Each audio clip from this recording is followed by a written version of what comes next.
So, Congressman Honda, the question now is obviously this flag has signatures from those folks that were wrongfully imprisoned during the early 40s during the World War II era, right? And so, what are the lessons, if any, that we can take from again the early 40s during the World War II period to present day? Yeah, I think when we talk about things like the Taliban or the Muslim travel ban, where the government is again trying to single out a religious group or a terrorist group and things like that, and start to use or hysteria and racial bigotry or bigotry in religion, and using the political leadership to revisit what happened to us. The Japanese American population has a moral obligation to say, no, stop, this is absolutely wrong. On the books, though, there is a law that's called the Alien Enemy Act of 1798 that was passed by President Adams, opposed by Jefferson, but it was a law that allowed the president, whether he or she they have the power under that law to be able to detain, deport, or incarcerate any persons that represents the country that we're having problems with or that we have declared war against. But the declaration of war today is a declaration against terrorism, and there is no nation. So therefore, under that law, the administration can use that law to incarcerate, detain, deport any persons that person deems as a danger to our national security or being disagreeable to the current administration. That law needs to be repealed, and we have a congresswoman named Ilhan Omar from Minnesota who's carrying the bill. I wasn't successful in getting it done. Eric Holder says we need it, and so now she's carrying it. And I spoke with Mazie Hirono, the senator, and she's carrying it on the Senate side. So what it means today is that we have to be constantly vigilant, but we also have to understand that 9066, Executive 9066, had the law, has statutory authority to do this. And so you get rid of that statutory authority, it's another way of diminishing that power of the administration, taking that away, and returning the act of declaration of war back to Congress and not in the administration. So that's what it means to me today. And what these folks are reinforcing is that you can't allow it to happen, but if that law still stays on the books, it will happen over and over again. And if we don't teach people that this is the statutory authority that those executive orders come from, it'll continue to happen, and we'll keep wondering, why haven't we learned? Well, the fact is, the law is on the book. You get rid of it, and then you can challenge the constitutionality of that behavior that we want our administration to avoid. Yeah, so I think to wrap that up, Congressman Honda mentioned vigilance, and I think to paraphrase Thomas Jefferson, the price for democracy is constant vigilance. And right. So that's what this flag represents for me as well, is again, we have to be constantly vigilant about respecting and protecting our constitutional rights and guarantees for any American citizen, whether it's Arab Americans, whether it's Japanese Americans, Arab American, I think I said Arab Americans, African Americans, etc. And so excellent points that you just raised there. Yeah. One other thing I've learned is that the pledge to the flag is about a pledge to the flag and not a pledge to any religion.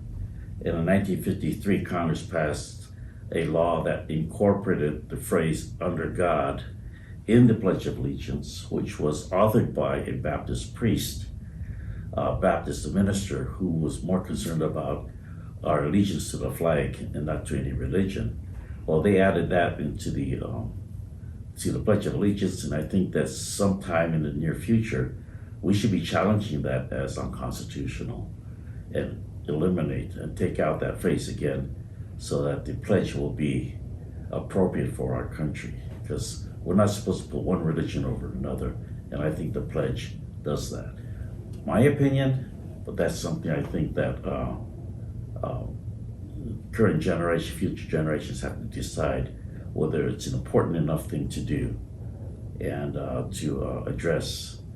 And it's that constant vigilance that you talk about that we have to be able to, be citizens that seek in a more perfect nation. Yeah.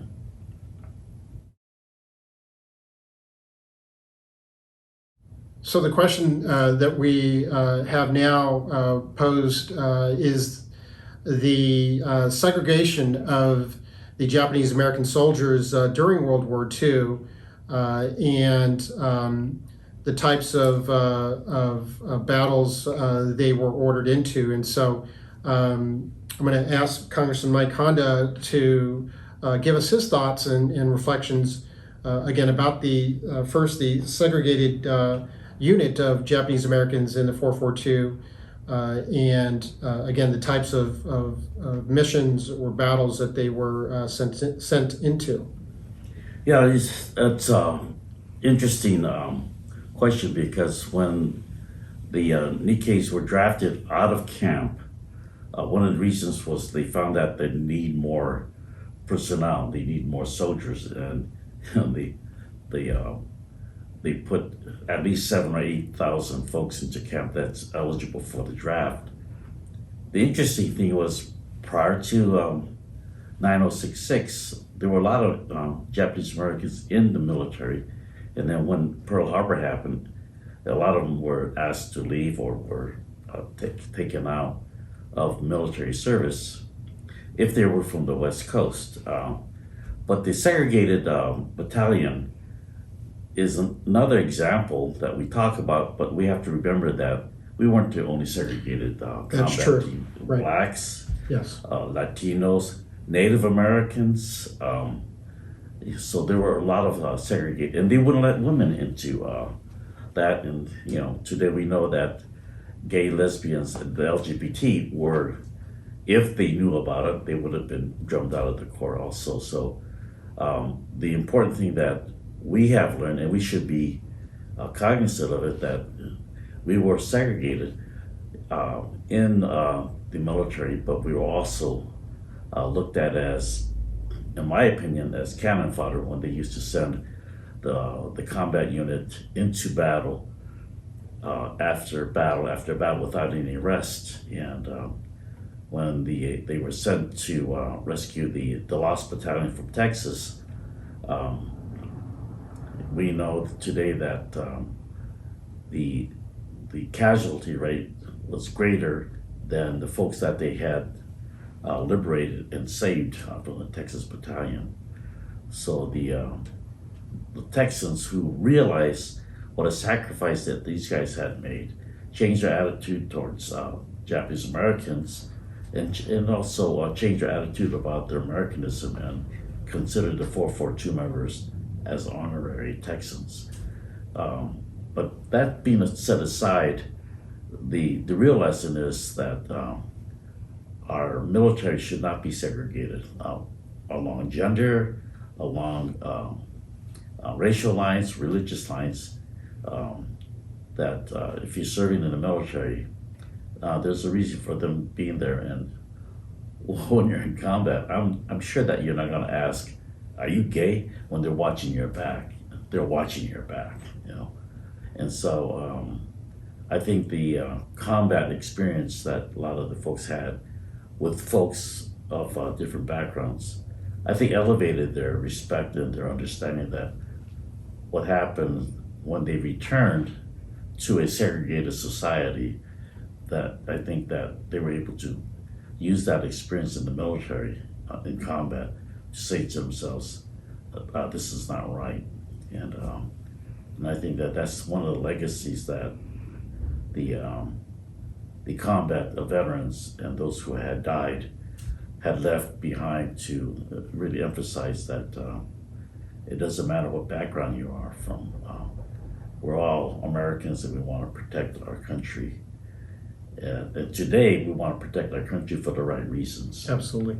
And I think that today we want people to understand that you don't send your military into combat just on national security or special interests, i.e. oil, or because I think that we've come to a point where I think we start to understand that our military is sometimes used as an arm for capitalism rather than democracy. And Iraq is one of the good examples of that. So why do you think the United States government segregated all these different nationalities and races? Well, it's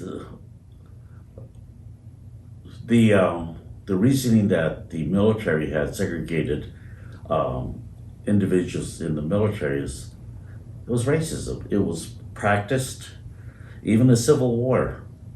The blacks who were fighting and ex-slaves who were fighting on either side were segregated, whether you're in the Confederate side or on the Union side. They were segregated because they were viewed as incompetent, not good as, but those are all just excuses that they had learned from other people.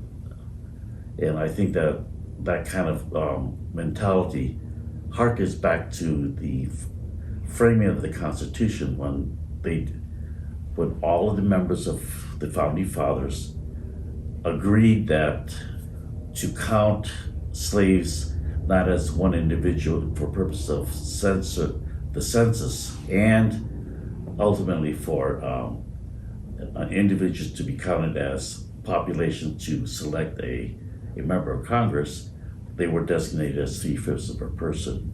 And that was a compromise situation based on race, power, and economics. And that's not, it doesn't become evident. But I think that the saving grace of our Constitution is the amendments, where it said all men are created, where it said that folks who are on this land have certain kinds of rights. But it's over time that we have decided that when we say individuals on the soil have certain rights, we included not only white males but women, then people of color. And so the big phrase in our documents is in order to form a more perfect union.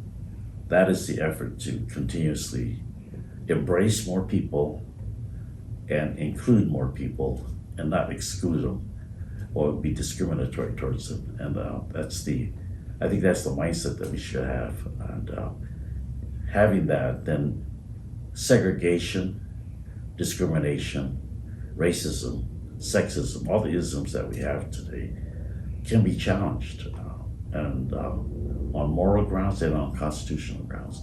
And today, it's more important even today when we're faced with this overt effort by the folks who want to see our citizens being suppressed in their abilities to vote.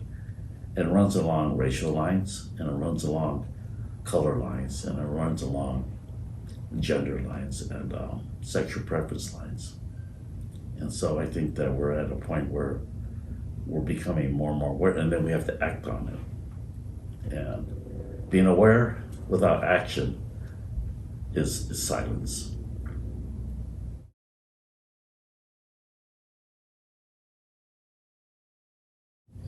So the question now, Congressman Honda, is with respect to the 442, the segregated Japanese American unit. The question is, do you think that the missions that they were sent on were, almost suicide type sacrifice missions that they were assigned to? Yeah, suicide implies that you did it yourself. They were sacrificed, and I think they were used as if they were expendable. I usually use the word cannon fodder, but I think that's probably been the attitude of commanding officers who design campaigns, and then when they decide who to use, when to use them, they become they consciously make certain kinds of decisions, because if you ask the veterans, they themselves will say they felt like they were used, or they felt like rules of rest and recuperation, R&R, didn't apply to them in combat. But even in combat, other units who are given rest and between major campaigns. So I have to just take their word for it. And but if you just look at our history, that's what we've done. We've looked at the African Americans, the Tuskegee airmen. They didn't give them the best equipment until they proved themselves, and until they demanded the right equipment in order for them to perform the job that they're expected to perform. But there's something about being a segregated unit that there's this issue of having to prove yourself. And I understand that. But in today's world, there is no reason why we should be proving ourselves to be as good as, that is guaranteed to us. What we have to do is make sure that we live up to the expectation of our citizenship. And when people of color live up to their expectation of practicing citizenship, we're called dissenters, agitators, terrorists, when in fact that all we're trying to do is bring the obvious to the rest of this country, and I think the 442 movement for the apology was that kind of a thing. Civil rights movements, today's Black Lives Matters, that's all about exercising your citizenship and not being set aside and being told, wait your time, things will get done over time. I think that the chant that people have now is, what do we want? We want justice. What do we want it? We want it now. It's the urgency of now, and I think Martin Luther King sort of exemplified that for all of us, whether we're Asian Americans, Latinos, African Americans, or whatever. He was very instructive in that. So having segregated units, it was a racial practice. Were we used as cannon fodder? More than likely, because we were more expendable. And so I think in that process, though, we did prove ourselves to be warriors, but we should not have to do that anymore. And I think that having people of color in the hierarchy of the military, like Colin Powell, Eric Shinseki, who was up in the cabinet level, telling the Bush administration, what they needed to hear, the truth, and then he was set aside because that's not what they wanted to hear. But ultimately, they were exercising the kinds of advice that he had given them. General Tony Taguba, He's the one that did the Abu Ghraib report. He did the job. He told the truth. The truth was hurting the administration. They try to belittle him, but Shinseki and Taguba, they're real military. They're real patriots, and they've never really talked against the government when they had the full right to do that. But ultimately, they were soldiers. But there have been good examples of what kind of leadership our community can provide in this country. It doesn't only have to be MacArthur or Eisenhower. It can be Shinseki, Takuba, So the era of being cannon fodder, and I think we just have to, as a community, just object to it, recognize it happened, object to it, and make sure it doesn't happen again. How do you feel about the 442nd being awarded the highest number of congressional awards to date? Well, here's the story. There's only one person that got the Congressional Medal of Honor. That was, I believe that was Senator Inouye. And when I was in assembly, one of my seatmates, a Latino person that served in the military, he was designated, he was appointed Secretary of the Army. And he told me before he left that he's going to work really hard to review the records of the 442, and he did. And as a result of that work, I believe it was 26 more individuals were awarded posthumously the Medal of Honor. And so that tells me that there's probably more.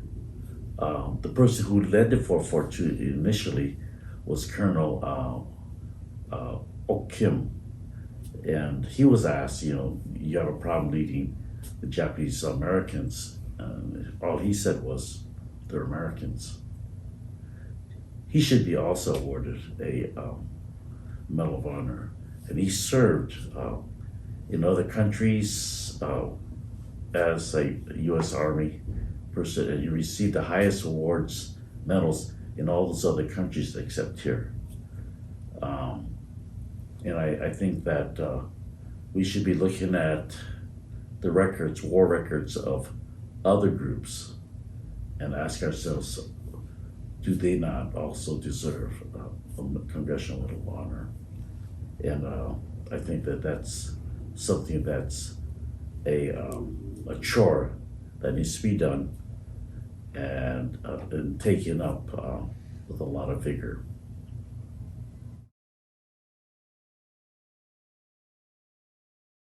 A story that not a lot of Americans know about, and that is the story of the Japanese Peruvians that were taken prisoner during World War II from South America in Peru and brought up to the United States, and also held in against some of the United States prison camps without, again, trials, due process of law, and ultimately because they were not U.S. citizens. Obviously, some of the constitutional rights are obviously not going to apply to them, but because they are not from Japan, it's my understanding that the Japanese Empire of Japan back then weren't necessarily interested maybe in a prisoner exchange for these Japanese Peruvians. And so as they're held in this prison in the United States, they're essentially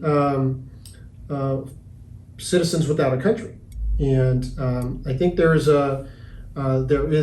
some of the ancestors who would like to see and argue for reparations from the United States government for holding their family members, the Japanese Peruvians, in custody for, again, not having been convicted of any crimes. What are your thoughts on that? A couple of thoughts. One is the Latino, the Japanese Latinos who were extricated and deported from Latin American countries like Peru and other Latin American countries. Most of them came from Peru. They were going to be used as a prisoner exchange, and the idea was, I believe that they were part and parcel of HR 442, and then as the bill moved through Congress, pieces of it fell off, and compromises were made. And you'd have to fact check this, but I believe that they were taken out because of the cost of the bill. And if you look at today's spending spree that we're doing with coronavirus stimulus bill, the amount of money that was expending now, and the amount of money that was asked for the 442, including the Peruvian Latinos, Latino Japanese, it was a drop in the bucket. And so I think process-wise, the question is, should they have been taken out in terms of compromise? And it's easy for me to say because I wasn't part of that process, but my answer would have been no.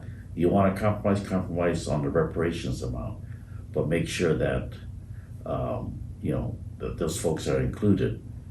The other question is, should we not have engaged our government even more, because our government asked the other governments to provide their citizens of Japanese ancestry to us and have them turned over to us and put them on ships and then send them over to us. When we got them, we took all their documents away and made them individuals without a country. And then we brought them over to our camps. In our camps, there was two kinds of camps: War Relocation Authority camps. That was the 10 camps that we're talking about. But these camps were the Department of Justice, and one of the more prominent ones is called Crystal City in Crystal City, Texas.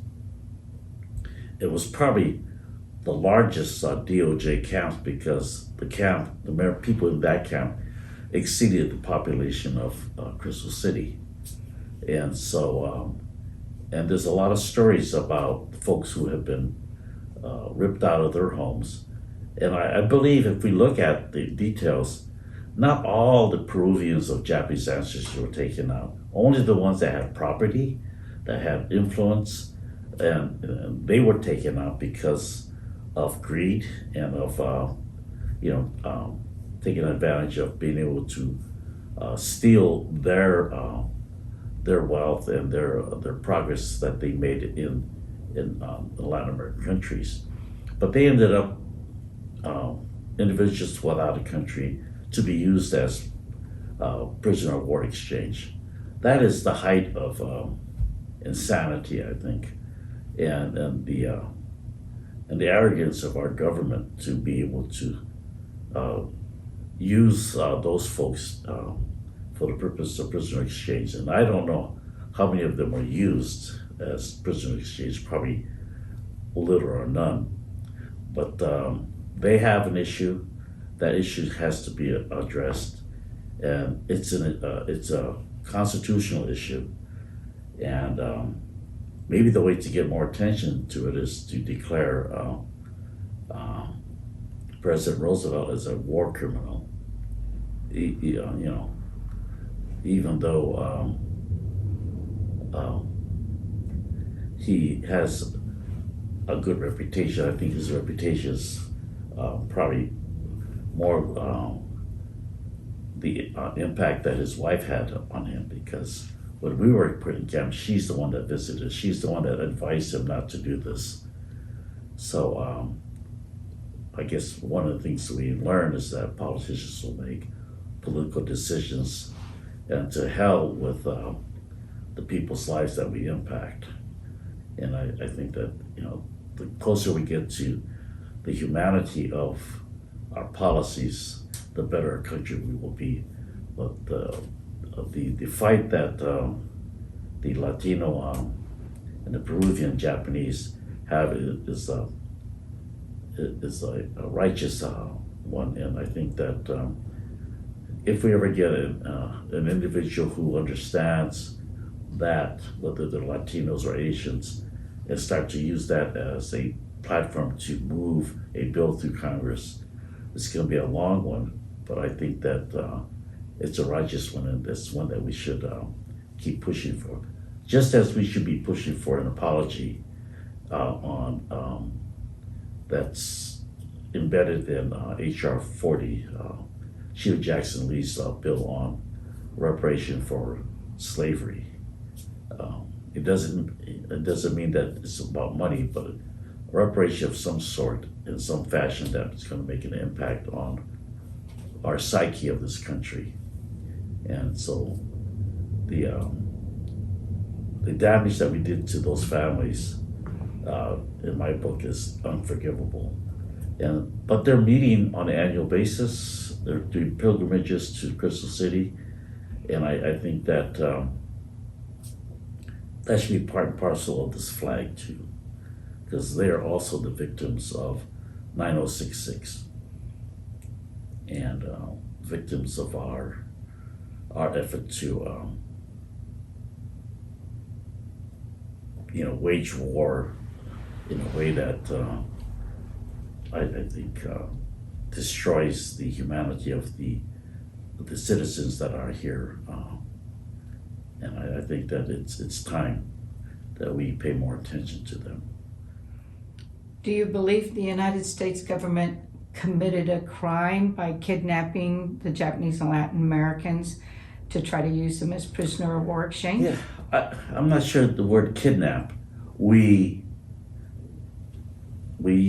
exercise our power and convince the other country's government to fall in line and do what we ask them to do, so that we can use those folks as prisoner exchange. There's got to be a better term than kidnap that would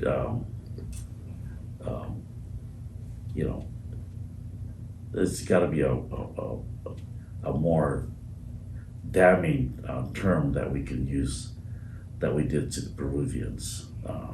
More damning than kidnap? Yeah.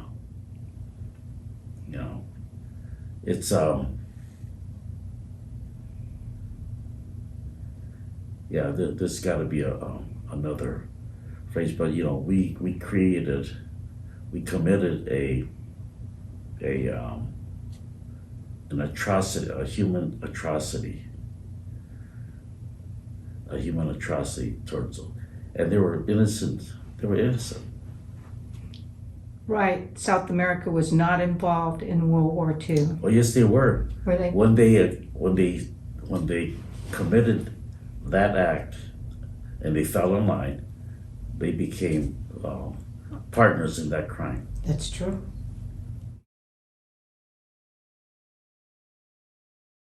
Well, Judge, let me ask you a question. You're an American citizen of Guamanian extract. As a Guamanian American, what is your feeling about our government and its treatment towards the territories, its experience under the Japanese military flag when they were occupied during World War II? Is there a sense that you have, that a story that should be shared, that most people don't know or should know about Guamanian Americans?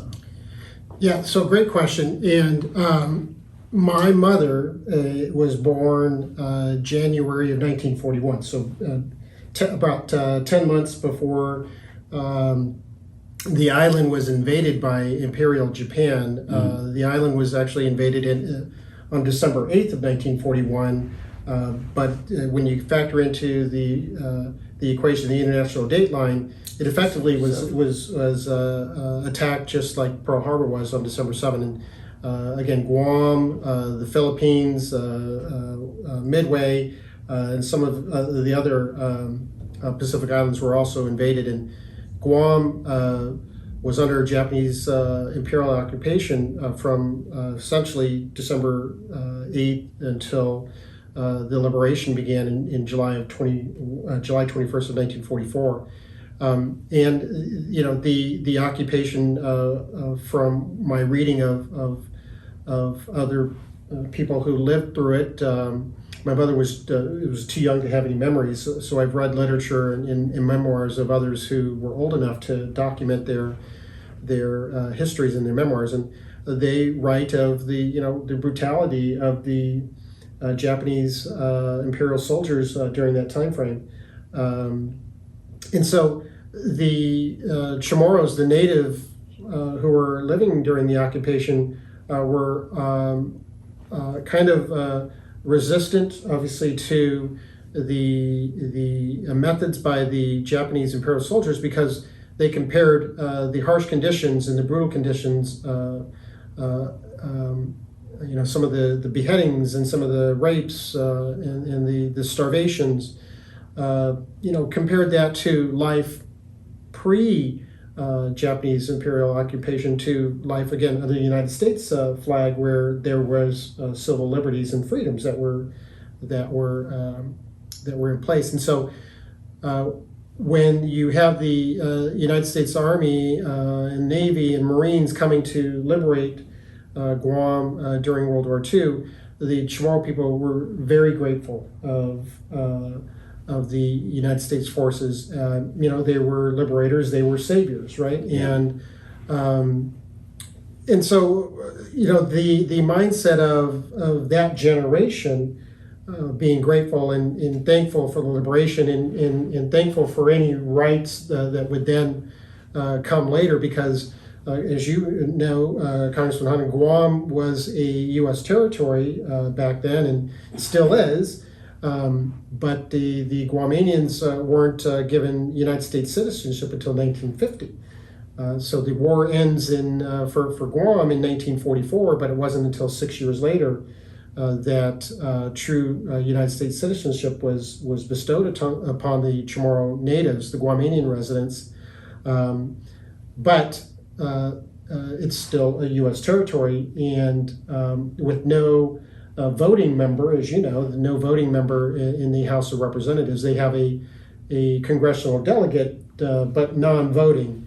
As you know, your good friends, former Representatives Dr. Robert Underwood and Congresswoman Madeline Bordallo, who worked with you on many different bills while they were in Congress as you were. So that generation is very grateful. But the younger generation that's coming up now is more of, they view the situation as being one of the colonies, right? And there are, as you know, very few colonies now left in the world, and Guam is one of those colonies.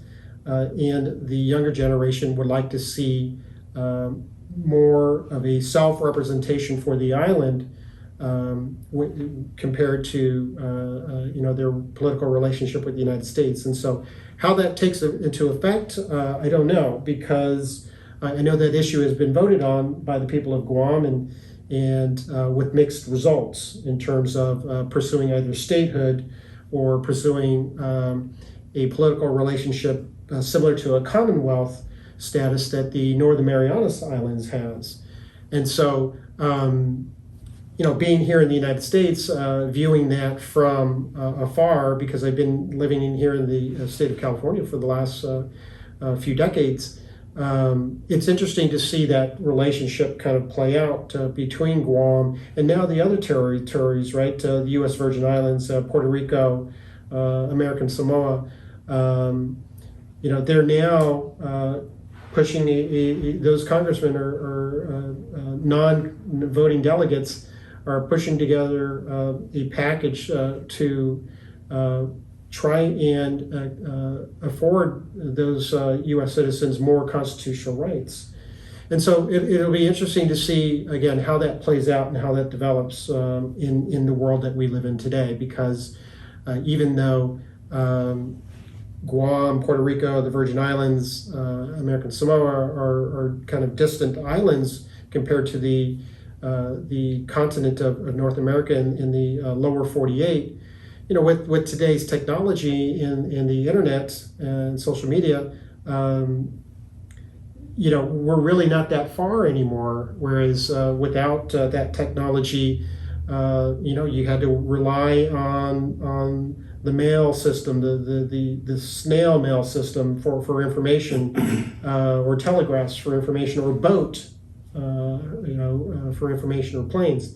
Now, again, with the internet, you get the information instantaneously, and so, you know, that allows for more expression under you know, the First Amendment, and more argument in terms of advocacy for more rights, if you will. And so again, it'll be interesting to see how the United States government handles that, and with the United Nations being involved, it'll be interesting to see how things play out over the next year and Sure. a few years. Well, you know, the territories, in my mind, are the extension of our government and our military's